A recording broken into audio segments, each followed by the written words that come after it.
Capítulo 3. El sol del 25. Los hombres, entre ellos Manuel Dorrego, estaban exhaustos, recostados sobre las tortuosas raíces del ombú, único reparo seguro de la lluvia en esa ondulante campiña oriental. Callados, hipnotizados por la danza de ocres, rojos y verdes de las llamas y envueltos por la atávica sensación de ser protegidos por el fuego. De pronto un chasquido cercano, como si alguien hubiera pisado una rama seca a pocos metros, los despertó de su letargo. Los ojos del enemigo chispearon en la inconmovible oscuridad de la noche. Un gruñido incomprensible los obligó a ponerse de pie y el peligro inminente de un ataque los puso en fuga, tan rápido que no tuvieron tiempo de acordarse del sereno arte del coraje. Espantados, corrieron en distintas direcciones como si el mismísimo diablo los persiguiera para reclamarles el alma. Debajo del ombú, solo quedó el muchacho que se había jurado a sí mismo nunca jamás escaparle al peligro, el que se había comprometido a ser más valiente que todos los valientes. Miró fijo a los ojos a su adversario. Manuel desenvainó su sable viejo y, en guardia, esperó la embestida. Los segundos se hicieron interminables. Las miradas amenazantes obligaban una prudente distancia medida por el acero. Hubo un par de amagues de ambas partes, pero Manuel sabía ya que ese iba a ser, aunque medio deshilachado, su tan postergado bautismo de armas. Dorrego había egresado del Real Colegio de San Carlos a fines de 1808. Buenos Aires era una sucesión de complots y conspiraciones fallidas en las que españoles, criollos, monárquicos, liberales, ilustrados y conservadores fragoteaban unos contra otros, ya fuera para mantener la figura del virrey o simplemente a Liniers, para asegurar los beneficios de aquellos españoles que se habían enriquecido con el régimen colonial, para garantizar el crecimiento de la incipiente burguesía comercial que sabía que su negocio era el librecambio o para imponer el gobierno republicano. L34 La situación no era sencilla de entender. Tras la defensa, el Partido Patriota, llamado así porque sus miembros habían jurado fidelidad al rey y a la patria, estaba liderado por los dos héroes antagónicos de la Reconquista y la defensa, Liniers y Martín de Álzaga, y por el abogado Mariano Moreno, y consistía en una extraña alianza entre dirigentes europeos y criollos con los sectores populares. El realista estaba formado por los españoles que sostenían el statu quo metropolitano y que se beneficiaban con las prerrogativas coloniales. A la tercera facción, denominada el Partido de los Ilustrados, pertenecían los jóvenes intelectuales porteños como Manuel Belgrano, Juan José Castelli, los hermanos Nicolás y Saturnino Rodríguez Peña y Antonio Luis Beruti, pretendían la independencia y también la república, con ayuda de los ingleses, para sacarse de encima definitivamente el yugo español. Aunque Dorrego no pertenecía al grupo, se sentía identificado con las ideas que profesaban los integrantes de la Juventud de las Luces, pero a la vez tenía puntos de contacto con el sector patriota. El 1 de enero de 1809 se produjo en la ciudad uno de los episodios más confusos de la secuencia histórica que remataría en la Revolución de Mayo. Esa mañana, el jefe del Cabildo, Álzaga, con las tropas adictas al Cabildo, ocupó la Plaza de la Victoria doblando la apuesta en el enfrentamiento político que llevaba desde hacía varios meses con Liniers. El clima político era ya prerevolucionario. En Montevideo se había formado una junta similar a las de España tras la defección de la monarquía peninsular en la farsa de Bayona. Los hechos habían ocurrido de la siguiente manera: entre noviembre de 1807 y febrero de 1808, las tropas napoleónicas invadieron España, con cierta anuencia del rey Carlos IV y, sobre todo, del intrigante ministro Manuel Godoy. Dada la explosiva situación política, el 17 de marzo de 1808 se produjo el motín de Aranjuez, que obligó al rey a abdicar a favor de su hijo Fernando VII. Pero en mayo la situación, monitoreada por Napoleón, se dio vuelta. Instalado en Madrid, Fernando fue llamado por su padre a la ciudad francesa de Bayona, donde también estaban Godoy y María Luisa, la reina. Una vez llegado a esa ciudad, sus padres lo traicionaron, delante de Napoleón, en un cuadro entre bizarro y grotesco. María Luisa le escupió a Fernando en la cara que era un hijo bastardo, mientras Carlos IV le exigía que abdicara, ya que su renuncia en Aranjuez había sido bajo presión. El flamante rey de España se negó y terció el emperador de Francia: si en cuestión de horas, Fernando no deponía su actitud, sería considerado rebelde y podría ser encarcelado y hasta condenado a muerte. Después de horas de debate interno, Fernando decidió firmar el documento por el cual le pedía perdón a su padre y confirmaba que la abdicación de 35 Aranjuez no era válida y por lo tanto Carlos IV continuaba siendo el rey. Lo que no sabía Fernando era que, un día antes, su padre había renunciado a la corona de España en favor de Napoleón, quien a su vez se la cedió a su hermano José, conocido en la península como Pepe Botella. Mientras se llevaba adelante la farsa de Bayona, en Madrid estallaba la rebelión del 2 de mayo reprimida brutalmente por las fuerzas napoleónicas y que inmortalizó Goya en su célebre pintura. Pero las consecuencias políticas de ese levantamiento fueron la formación de juntas de representantes en toda la península, un fenómeno que de inmediato se trasladó a América. En Buenos Aires, si bien aún se mantenía la lealtad al virrey y a la Junta Central, la posibilidad de que se formara una junta similar a la de España despertaba los apetitos de aquellos que tenían en mente una futura independencia de la metrópoli y también de aquellos que veían la oportunidad de afianzar sus vínculos comerciales con Inglaterra.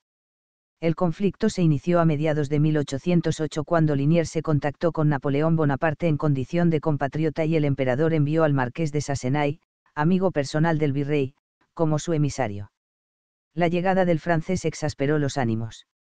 La furia de los españoles fue tímidamente aplacada por el manifiesto de Liniers acompañado por su jura de lealtad a Fernando VII del 31 de agosto. Por las dudas, al día siguiente, el Cabildo emitió un documento donde dejó bien en claro su posición: si la suerte de Europa lleva a un afrancesamiento de la metrópoli, aquí no se seguirán sus huellas. 20 días después, el gobernador de Montevideo Francisco Javier de Elío, rompió su alianza con Liniers, acusándolo prácticamente de bonapartista. El 29 de diciembre, el Cabildo preparó el clima para la revolución. Instigados por Álzaga, los cabildantes se opusieron a la colecta decretada por Liniers para recaudar fondos en sostén del ejército y que perjudicaba a los comerciantes.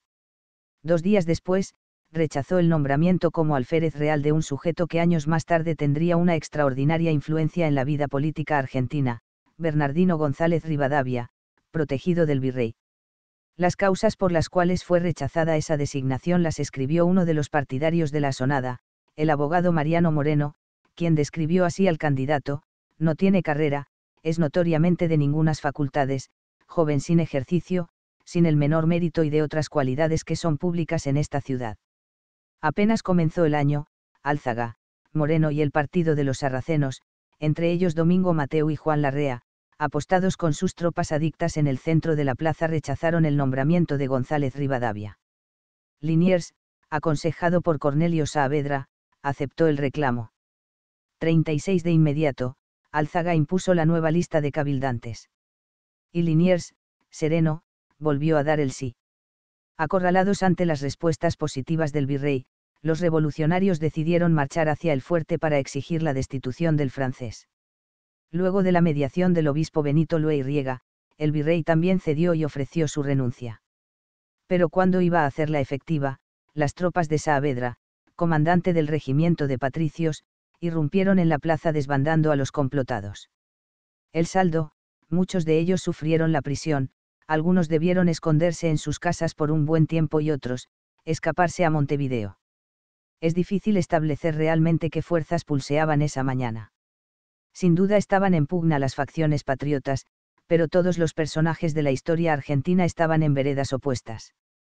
Álzaga era un reconocido defensor de los intereses de los comerciantes españoles, pero también un republicano que no escondía sus ambiciones por convertirse en virrey, en gobernador, en presidente y, si la ocasión se presentaba, en rey americano bajo la tutela española.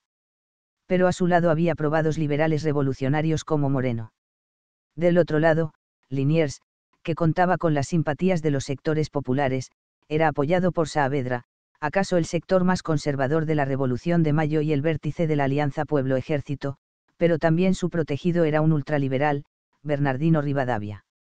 En 1811, Rivadavia se convertiría en el poderoso secretario del primer triunvirato, compuesto por Juan José Paso, Feliciano Chiclana y Manuel de Sarratea, y unos meses después tendría la oportunidad de vengarse de Álzaga. En 1812, este último fundó su partido, el Republicano, que pugnaba por la independencia de América pero bajo la tutela española y no inglesa, y preparó una conspiración contra el gobierno patrio. Rivadavia no dudó y, tras capturar a los cabecillas, los ejecutó y exhibió sus cuerpos en descomposición durante 3 días. Unos meses después, en octubre, las tropas comandadas por el recién llegado José de San Martín protagonizarían el primer golpe de Estado de la historia argentina para derrocar al poderoso secretario.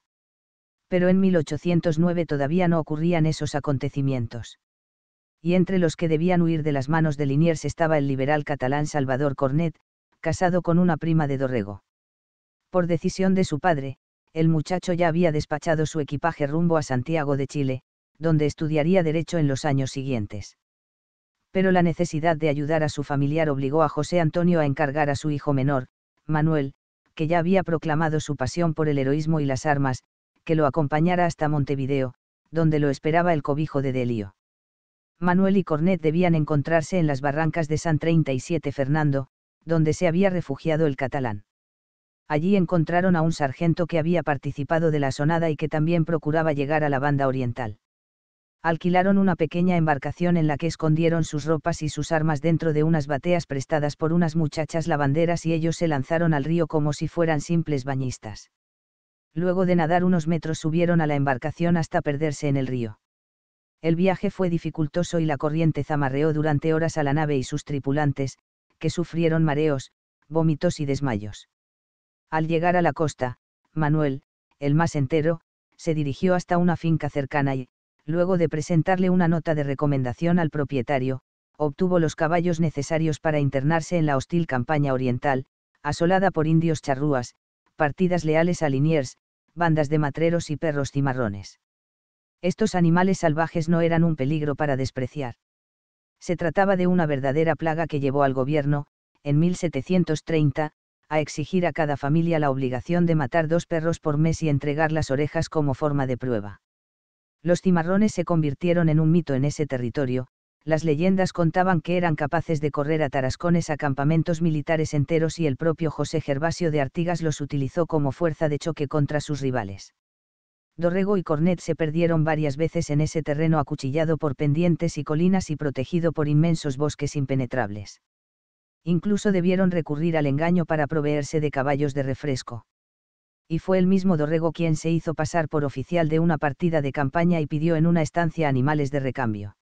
Ese día cabalgaron bajo una lluvia torrencial rumbo a Montevideo, hasta que por la noche se acostaron a descansar bajo el ombú.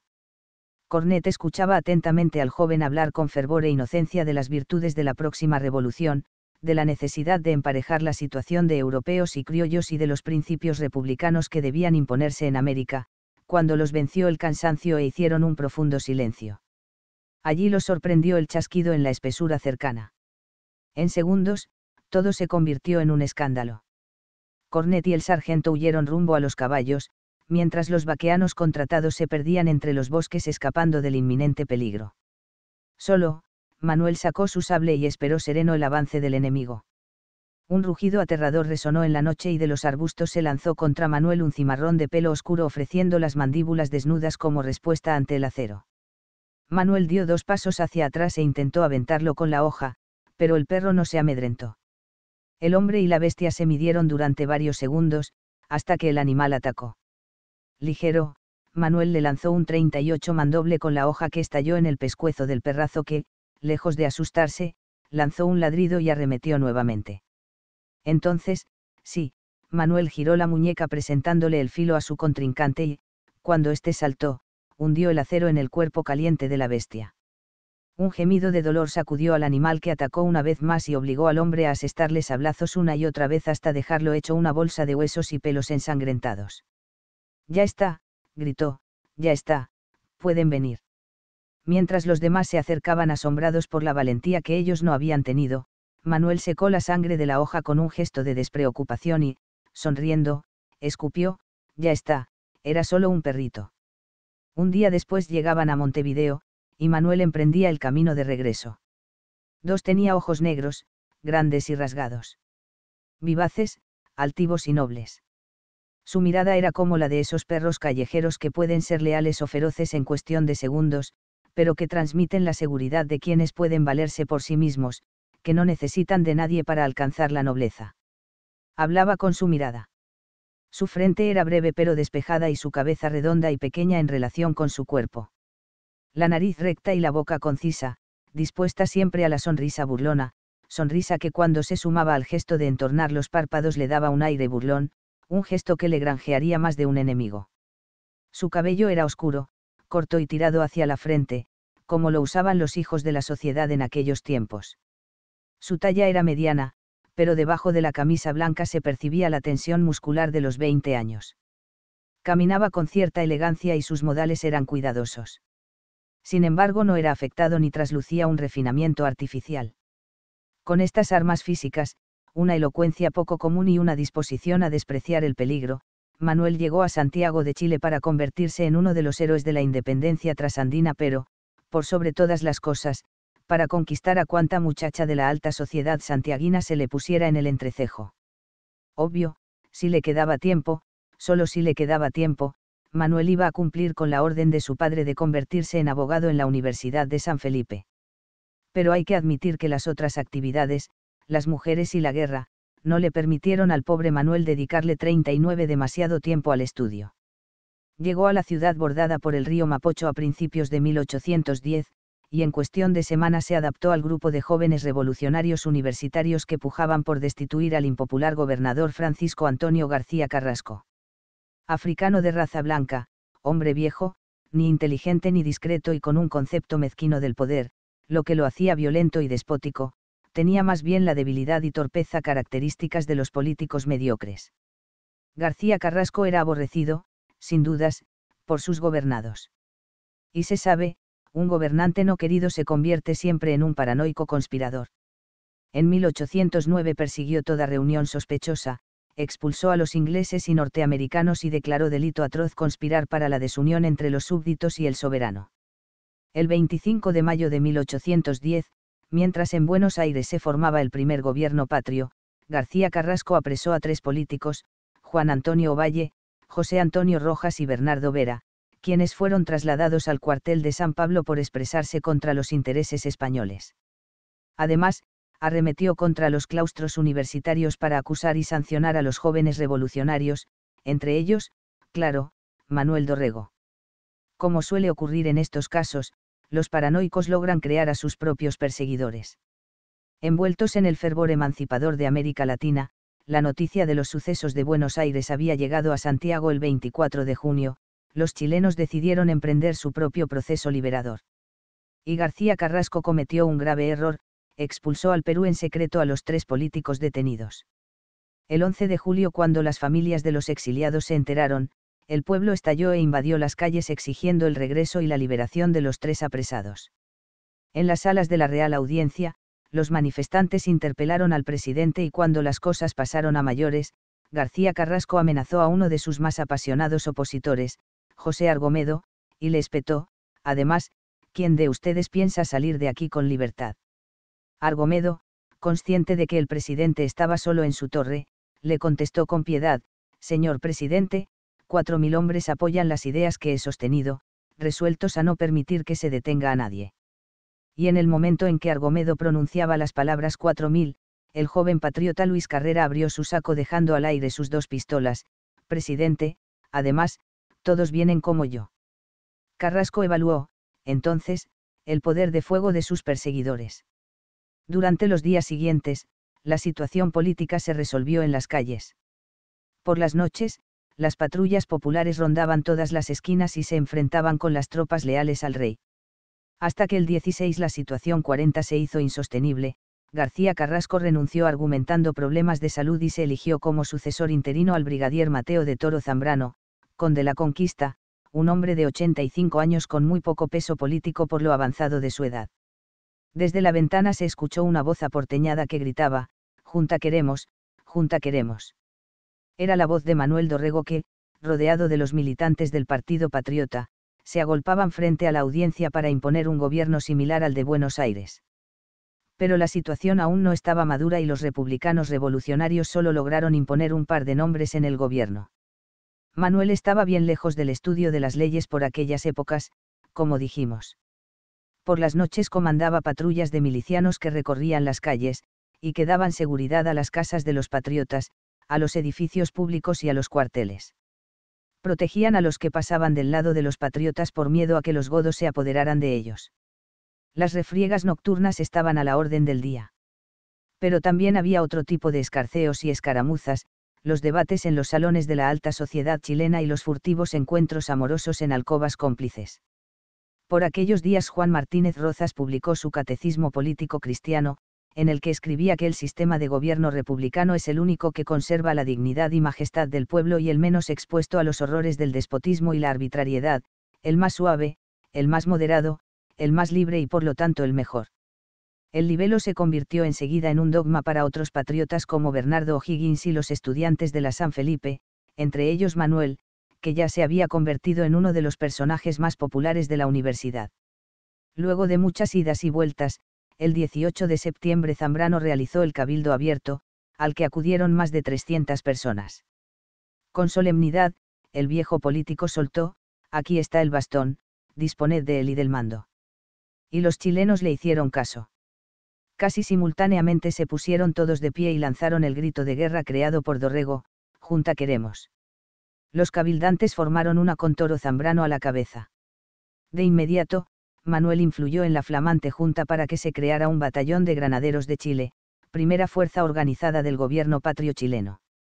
Días después, llegó a Santiago el enviado de la Junta porteña, el español Antonio Álvarez Jonte, republicano y entusiasta militante de la independencia sudamericana. Los contactos con Manuel no se tardaron, eran dos hombres del Río de la Plata operando en plena revolución chilena. Cuando el 6 de febrero llegaron las noticias de que el general de Elío, 41 nombrado virrey del Río de la Plata, había desembarcado en Montevideo con tropas contrarrevolucionarias, la amistad entre Dorrego y Álvarez Jonte estaba bien consolidada. En la primera operación política trasandina, Dorrego intercedió ante la Junta de Santiago para que hiciera efectiva su solidaridad y auxiliara a Buenos Aires. Para ellos iba a ser necesario un ejército libertador para cruzar los Andes. Sin dudarlo, Dorrego ofreció sus servicios a Jonte, donó 100 pesos destinados a sus estudios y se puso a disposición del gobierno de Buenos Aires. Le había llegado la oportunidad de cambiar aquella angustiante pasividad que tuvo durante las invasiones inglesas, iba a volver a su ciudad como un héroe. Álvarez Jonte comenzó a reclutar soldados y Manuel no lo dudó, se separó de los granaderos de Chile y se puso al frente de los reclutados para auxiliar a la Junta porteña. El cruce debía hacerse en 3 etapas y con 3 contingentes distintos. Así, el 9 de marzo de 1811, casi 5 años antes que el general José de San Martín, Manuel Dorrego realizó el primer cruce de los Andes con un ejército libertador americano. Manuel atravesaba las altas cumbres de regreso a Santiago cuando los patriotas chilenos se vieron sorprendidos por la reacción española. El 1 de abril estalló una insubordinación militar que al grito de «Viva el Rey, y muera la Junta», reconocía como cabecilla al teniente coronel español Tomás de Figueroa Caravaca, un personaje de pasado novelesco que había llegado al puerto de Valparaíso por cuestiones de polleras. La historia cuenta que Figueroa, además de hábil cortesano, era un don Juan que no se amilanaba ni ante las damas de honor de la mismísima reina. Pero una puerta abierta en un momento inoportuno permitió que lo descubrieran en la alcoba de su amada. Noble como un caballero andante, Tomás, para salvaguardar la honra de la doncella, tomó un objeto y prefirió quedar como un ladrón antes que dejar en evidencia sus pasiones. Logró escapar por el balcón, como un Romeo furtivo. Días después, en las afueras de Madrid, una voz indiscreta lo acusó de ladrón. Altanero, Tomás llevó la mano a la cazoleta de su espada y retó a duelo a su contrincante. Con límpida eficacia, Tomás se batió y mató. Por aquellos tiempos, las leyes de la península castigaban al duelista matador como si se tratara de un homicida. Tomás se dio a la fuga y vivió 42 como un miserable escondido en los barrios bajos de Madrid. Hasta que un día decidió jugarse una carta y vestido de cura se presentó ante el rey para implorarle su perdón, aun cuando se exponía a la horca. El rey Carlos III, conmovido por las súplicas, optó por indultarlo y mandarlo a su servicio a Chile, un puesto periférico, casi un castigo para un joven que hasta ese momento había tenido una carrera ascendente en la corte. Sin embargo, su fidelidad se mantuvo intacta hacia la corona española. Ese 1 de abril de 1811, Figueroa, dispuesto a demostrar su lealtad una vez más, se dirigió con su tropa, unos 250 hombres, a la Plaza Mayor para derribar a la Junta Patriota. Pero por un extremo del recinto comenzaron a avanzar las fuerzas leales, que constaba de artilleros y granaderos, y se apostaron frente a frente. Durante varios minutos se desafiaron en esa posición unos a otros, se miraban a las caras, se reconocían, se olían mutuamente el valor y la cobardía. Al verse en minoría, Figueroa intentó un último ardid: yo soy patriota, trato de defender al pueblo, unámonos que los mandaré, venga conmigo la artillería, que, como oficial más antiguo y entendido, me corresponde mandarla.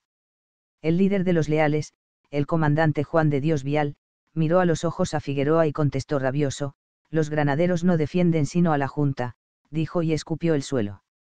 Figueroa sonrió y replicó desentendido: pero si yo también la defiendo. La confusión se apoderó de los soldados, más proclives a la acción que al ejercicio de las artimañas y los embustes. Hasta que la voz de Manuel Dorrego, que recién había llegado a su casa y corrió de inmediato para la Plaza Mayor, gritó: los granaderos vienen por orden de la Junta, a la que usted se opone por completo. De la única manera que nos podamos entender con usted es si rinde las armas de las tropas que le siguen. Figueroa intentó hablar una vez más. Pero Vial levantó sus dos pistolones y le apuntó al rostro. La última visión antes de la humareda de pólvora fue la de Figueroa huyendo a refugiarse tras la línea de sus soldados, que contestaron el fuego con una descarga general. La mayoría de los patriotas, no muy instruidos en el arte militar, corrieron lo suficientemente rápido como para esconderse debajo de los mesones del café de Lampaya a salvo de los fogonazos realistas. Pero un nutrido grupo, entre ellos José Miguel Carrera, Martín Larraín y el propio Dorrego, resistió la posición. En pocos minutos, la plaza fue un caos. Los soldados de ambos lados se masacraban a tiros y huían despavoridos en todas direcciones. No se trataba de una guerra convencional. Al parecer, por aquellos tiempos, la muerte no se había profesionalizado y la faena militar descansaba en el coraje individual. Así, mientras uno de los jefes de los granaderos patriotas huía como toro en estampida, Dorrego alcanzó a 43 manotearle el sable y hacerse cargo del batallón, desconcertado por la actitud de su jefe. Recompuestas las líneas de fuego, una serie de descargas patriotas dispersaron a las últimas líneas enemigas que resistían. Entre el humo blanco, el rechinar de los aceros y los fogonazos de arcabuces y pistolones, Figueroa atinó a comprender: estos hijos de puta me engañaron. Estoy perdido. Los insurrectos se dispersaron totalmente, dejando en la Plaza Mayor 10 muertos y 20 heridos. Rápido de reflejos, Manuel, que estaba a la vanguardia de los patriotas, vio escapar a Figueroa y comenzó a seguirlo con un grupo de granaderos. Pero el fugitivo logró perderse entre las estrechas calles de la Santiago colonial. Desolado, con la presa perdida, Manuel se llevó las manos a la cabeza. Hasta que una voz amiga y un dedo índice le señaló: entró en el convento. Frente a la pesada puerta de madera de Santo Domingo, Dorrego ordenó a los sacerdotes que le franquearan la puerta. Como la orden fue desobedecida, ordenó al pelotón abrirla a balazos y empujones. Una vez adentro, revisó debajo de los asientos, de la mesa del altar, dentro de los confesionarios y hasta sacudió la ropa de las imágenes del altar para ver si el amotinado se escondía en el regazo de algún santo o de la mismísima Virgen María. Se dirigió hacia la huerta y descubrió al amotinado escondido sobre el parral que proveía del vino misal a los curas. Se acabó todo, Figueroa, le dijo escuetamente, mientras le colocaba los grilletes en la muñeca y en los pies. El insurrecto fue escoltado por el pelotón hasta la celda de la cárcel, donde fue fusilado unos meses más tarde tras un breve juicio sumario. Dorrego dedicó las horas restantes de la tarde a perseguir a los demás amotinados, incluso al expresidente García Carrasco y al coronel Olaguer y Feliu, quienes, engrillados, fueron llevados a empujones entre la multitud hasta la casa de gobierno para que rindieran cuenta de su actuación. Esa noche, Dorrego durmió orgulloso de sí mismo. En esa dialéctica que tortura a todos los hombres y que enfrenta la obediencia a las exigencias ajenas, en su caso las de su padre, y la necesidad de cumplir con lo que una persona considera su propio deber, el joven Manuel siempre había perdido. Pero esa noche era suya. Esa noche en la que respondía con cortesía a los augurios con que los miembros de la sociedad chilena intentaban hacerlo propicio a ellos. Esa noche Manuel era el héroe. Sonrió con el gusto a triunfo en la boca, con esa sensación de haber logrado ser lo que siempre había querido ser.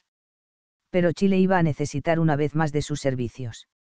Al día siguiente, llegó a la ciudad la noticia de que los contrarrevolucionarios dispersos aunaban fuerzas en el camino a Valparaíso.